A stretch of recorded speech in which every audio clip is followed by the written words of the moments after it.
Retomamos então que nós estávamos falando da conciliação contábil. Então, esse é um modelo como é que faz a conciliação contábil, né? Que nós falamos, aí aqui está falando ó, dos anos, né? De aqui 2017, 2016, controlado, consolidado. Então, esse é um modelo do controle contábil, só para vocês terem uma ideia de como que funciona esse modelo. Agora, as demonstrações financeiras. O que são as demonstrações financeiras? As demonstrações financeiras são os elementos de grande importância para os gestores, quando precisam tomar decisões, pois relata a atual posição econômica financeira, as causas da evolução apresentada e as tendências futuras.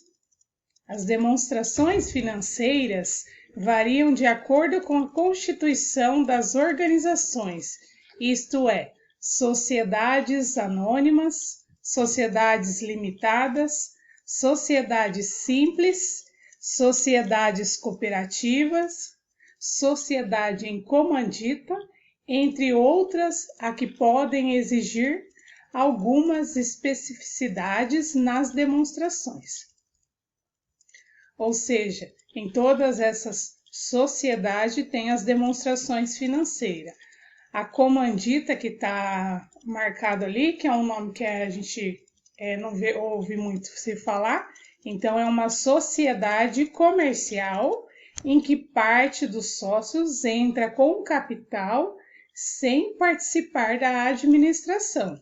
Então, talvez a gente já viu algum tipo de sociedade assim, mas não sabia com que nome que se tratava essa sociedade. Então, é dessa forma, né? A comandita.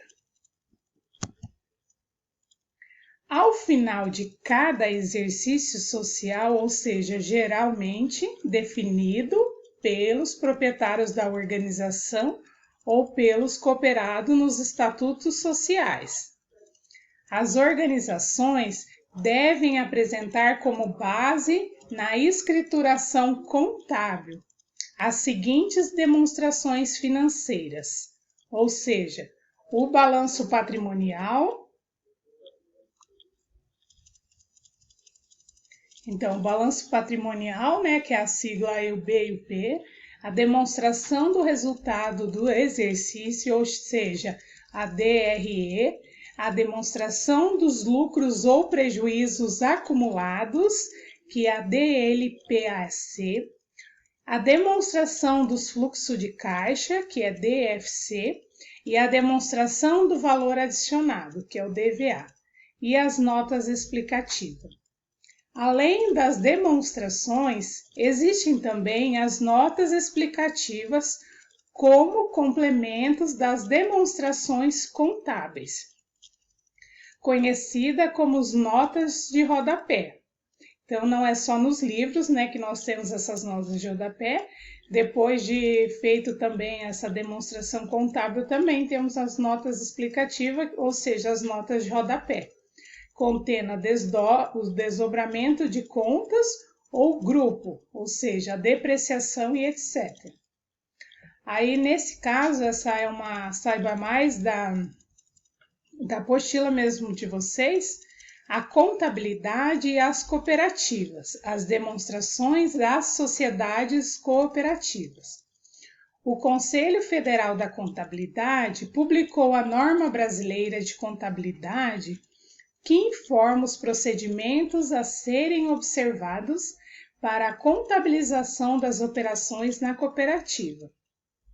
No item 10.8.1.1 da NBCT, estabelece critérios e procedimentos específicos de avaliação de registro das variações patrimoniais e de estrutura das demonstrações contábeis, e as informações mínimas a serem incluídas em notas explicativas para as entidades cooperativas. As sociedades cooperativas devem colocar à disposição de seus associados e demais usuários interessados as peças contábeis até no máximo na data da realização da Assembleia Geral, embora seja conveniente que estejam disponíveis para que os cooperados possam analisar as informações antes da aprovação em Assembleia. Ou seja, as demonstrações a serem apresentadas pelas cooperativas são o balanço patrimonial, a demonstração das sobras e perdas, a demonstração das mutações do patrimônio e as notas explicativas. Entre as demonstrações financeiras, vamos apresentar o balanço patrimonial e a demonstração do resultado do exercício, porém oferecerem uma visão geral da situação da organização. Ou seja, a cooperativa, mesmo se tratando de ser uma empresa, é feito de outra forma, não precisa fazer tão detalhado como é de uma empresa, né? Então é feito de outra forma essas demonstrações, ou seja, é feito balanço também, mas de outra forma as demonstrações do resultado, demonstrações de sobra e perda é feita de uma outra forma.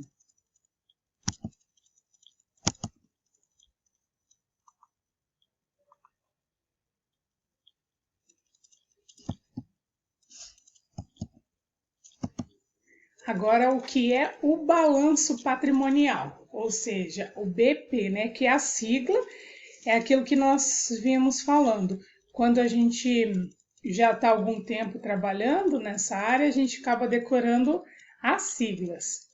Então, o balanço patrimonial é o resumo do patrimônio da organização, que relata os bens e os direitos ativos, as obrigações e o passivo, e a participação dos sócios, ou seja, o patrimônio líquido. Ele revela a posição patrimonial e financeira da organização. As contas são classificadas segundo os assentamentos dos elementos patrimoniais e são agrupadas para facilitar a interpretação e a análise da situação financeira da organização. O balanço patrimonial é constituído por ativo, passivo e o patrimônio líquido.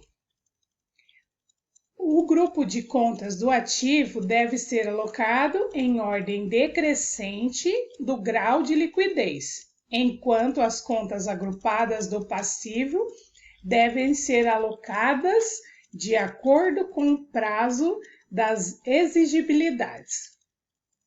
Ou seja, esse balanço patrimonial tem toda uma ordem, ou seja, para ser colocado de que forma que vai ser lançado as contas, tanto do lado do ativo como do lado do passivo.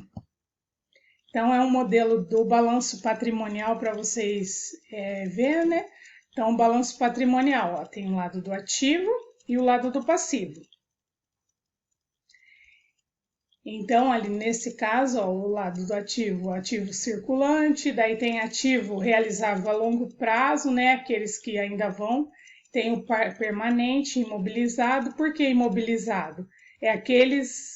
Essa parte do ativo imobilizado, onde é os veículos, maquinário, móveis que podem ser depreciados. E depois sai a parte do passivo e a parte do patrimônio líquido. Então, esse patrimônio líquido acaba entrando do lado de onde? Do lado do passivo. Então, quando a gente está fazendo na prática, fica um pouco mais fácil, né? Então, é só mais mesmo um modelo para vocês verem como é que funciona, ou seja, como é que é feito um balanço patrimonial. Aqueles têm algumas pessoas que já ajudam a fazer, ou seja, aprendizes que ajudam a fazer na empresa, e tem algumas pessoas que já estão cursando a faculdade, então já deve ter visto fazer esse balanço patrimonial, né? De que forma que é feito. É mais mesmo só para a gente ter uma noção. Vocês também têm na apostila alguns modelos, quem quiser dar uma olhada. Tem como exercício também. Então, dá para dar uma olhada lá como que faz. Dessa forma já é mais um pouco difícil da gente poder passar para vocês fazerem em casa, porque não tem como a gente estar auxiliando.